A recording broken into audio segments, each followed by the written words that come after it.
Professor Savin Singh अपनी geography lecture series में आप सभी लोगों का स्वागत करता हूं। आज हम प्लेट टेक्टोनिक से संबंधित पैलियोमैग्नेटिज्म और सी फ्लोर स्प्रेडिंग, पुरा चुंबकत्व और सागर नितल के फैलाव या प्रसरण पर चर्चा करेंगे। सबसे पहले पृथ्वी के चुंबकत्व के विषय में सन 1600 ईस्वी में क्वीन एलिजाबेथ के डॉक्टर फिजिशियन विलियम गिलबर्ट ने पता लगाया था और बताया था कि पृथ्वी का आंतरिक भाग एक चुंबक के रूप में व्यवहार करता है। The inner part of the earth behaves like a giant magnet. बाद में आगे खोज हुई और पता चला कि पृथ्वी के अंदर एक बार मैग्नेट होता है जिसको हम जियोसेंट्रिक मैग्नेटिक फील्ड कहते हैं। भूकेंद्रित चुंबकीय क्षेत्र जो एक बार यानी सलाका के रूप में होता है, जिसमें लंबाई और चौड़ाई होती है और जिसके दो ध्रुव होते हैं, उत्तरी ध्रुव और दक्षिणी ध्रुव। इस तरह से geomagnetic field is a dipole bar magnet.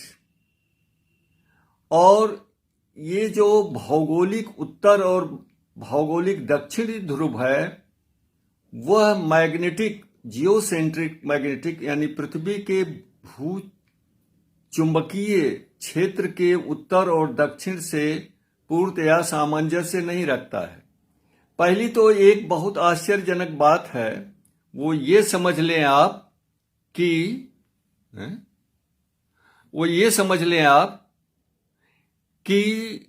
ये जो चुंबकीय हम मैग्नेटिक नॉर्थ जिसे आप कहते हैं वो वास्तव में मैग्नेटिक साउथ है, साउथ पोल है, जो कि भौगोलिक उत्तरी ध्रुव के पास है। और जिसको हम मैग्नेटिक साउथ पोल कहते हैं वो एक्चुअली जो है मैग्नेटिक नॉर्थ पोल है, जो पृथ्वी के भौगोलिक दक्षिणी ध्रुव के पास है। ऐसा क्यों हुआ? क्योंकि ये चुंबकत्व के पता चलने के पहले पृथ्वी के भौगोलिक उत्तर और दक्षिण ध्रुव का निर्धारण किया जा चुका था। अब हम जानना चाहेंगे कि पैलियोमैग्नेटिज्म होता क्या है। What is palaeomagnetism? यानी पुरा चुंबकत्व, माने प्राचीन चट्टानों का चुंबकीय गुण होता क्या है। जब किसी समय पृथ्वी के किसी शैल का निर्माण होता है, रॉक्स का, और उसमें अगर आयरन कंटेंट होता है तो उस चट्टान में चुंबकत्व का गुण आ जाता है। The rocks at the time of its formation gets magnetized if there is iron content.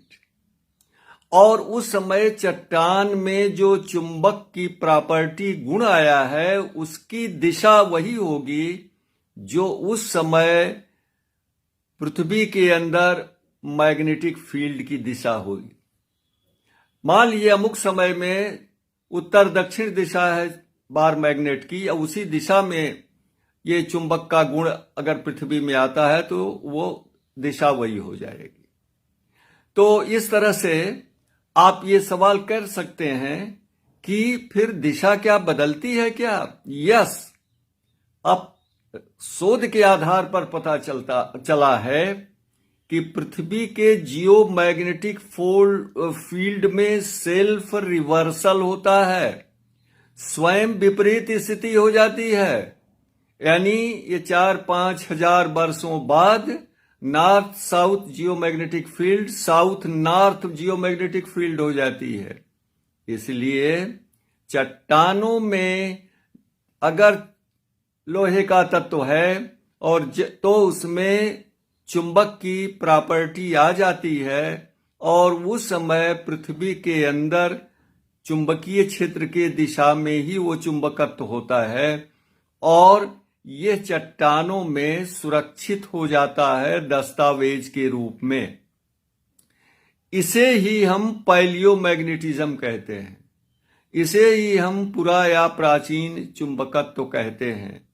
So the properties of magnetism preserved in the rocks are called palaeomagnetism. अब हम आते हैं कि ये देखते हैं कि क्या जियोग्राफिकल नॉर्थ साउथ और मैग्नेटिक नॉर्थ साउथ के बीच में पूर्णतया सामंजस्य है या कुछ अंतर है। तो जियोग्राफिकल नॉर्थ साउथ और मैग्नेटिक नॉर्थ साउथ के बीच में कोणिक झुकाव होता है, एंगुलर इंक्लिनेशन। इसे हम कहते हैं मैग्नेटिक डिक्लिनेशन। और यह डिक्लिनेशन जो है वो प्रति वर्ष 0.18 डिग्री के हिसाब से कम होता जा रहा है। यानी जियोमैग्नेटिक फील्ड का नॉर्थ साउथ एक्सिस, पोल की एक्सिस पश्चिम की तरफ मूव कर रही है। और पृथ्वी के धरातल पर सतह पर जब हम कोई चुंबक की नीडल को फ्रीली सस्पेंड करते हैं, उस पर रखते हैं, तो पृथ्वी की सतह और चुंबकीय सुई के बीच में जो कोणिक झुकाव होता है उसे कहते हैं मैग्नेटिक इंक्लिनेशन या मैग्नेटिक डिप। और जहां पर ये मैग्नेटिक डिप का मान शून्य होता है, जीरो होता है, उसे हम कहते हैं मैग्नेटिक इक्वेटर, चुंबकीय विषुवत रेखा कहते हैं, मैग्नेटिक इक्वेटर। और वहां से ये डिप का मान जो है ध्रुवों की ओर बढ़ता जाता है और ध्रुवों पर ये अधिकतम हो जाता है। अब इसके बाद हम आते हैं कि ये पृथ्वी पर जो महासागरीय और महाद्वीपीय भाग हैं, तो महासागरीय नितल यानी सी फ्लोर में फैलाव कैसे होता है और इसका प्रमाण क्या है। तो विद्वानों ने खास करके 1960 ईस्वी में प्रिंसटन यूनिवर्सिटी के विद्वान हैरी हेस ने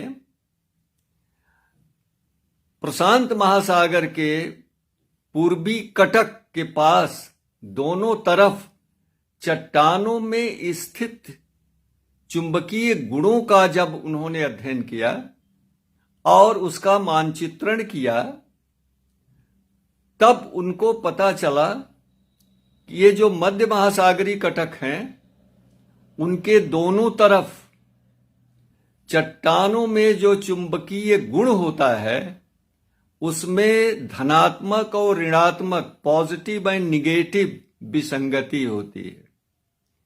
There are positive and negative anomalies in the rocks getting magnetized on either side of mid-oceanic ridges.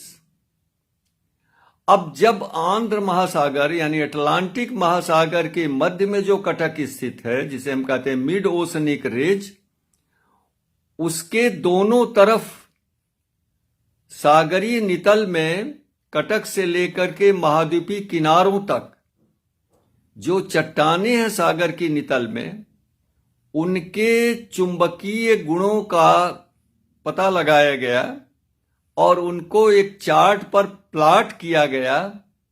तो पता चला कि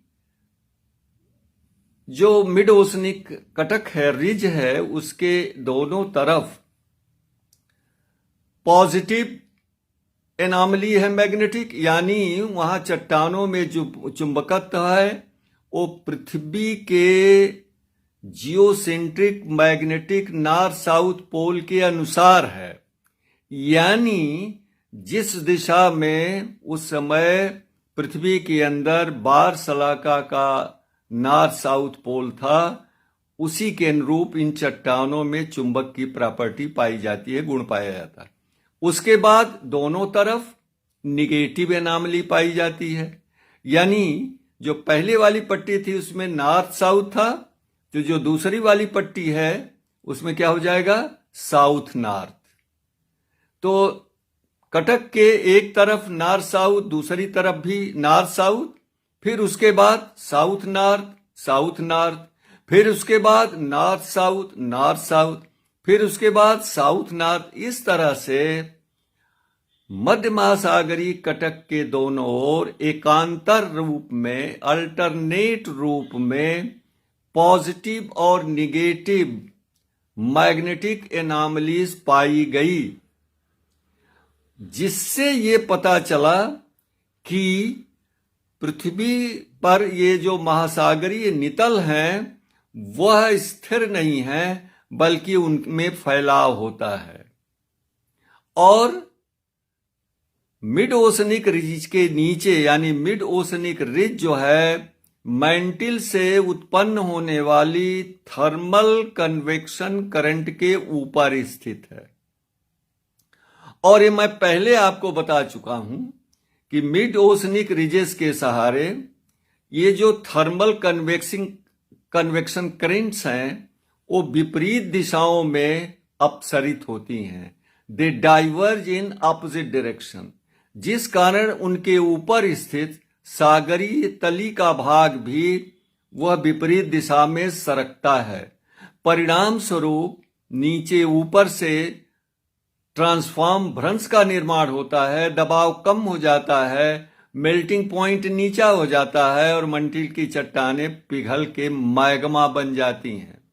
और वहां पर इस तरह से हॉट स्पॉट बनता है और इस हॉट स्पॉट से मैग्मा ऊपर सरकता है और सागरीय नितल के ऊपर आने पर ये बेसाल्ट के रूप में विपरीत दिशा में जाते हुए प्लेटों के पृष्ठ किनारों पर जमा हो जाते हैं और इस तरह से नई क्रस्ट का निर्माण होता है और उसमें जो चुंबकत्व की प्रॉपर्टी गुण आता है उस समय मैग्नेटिक नॉर्थ साउथ पोल के अनुसार होता है।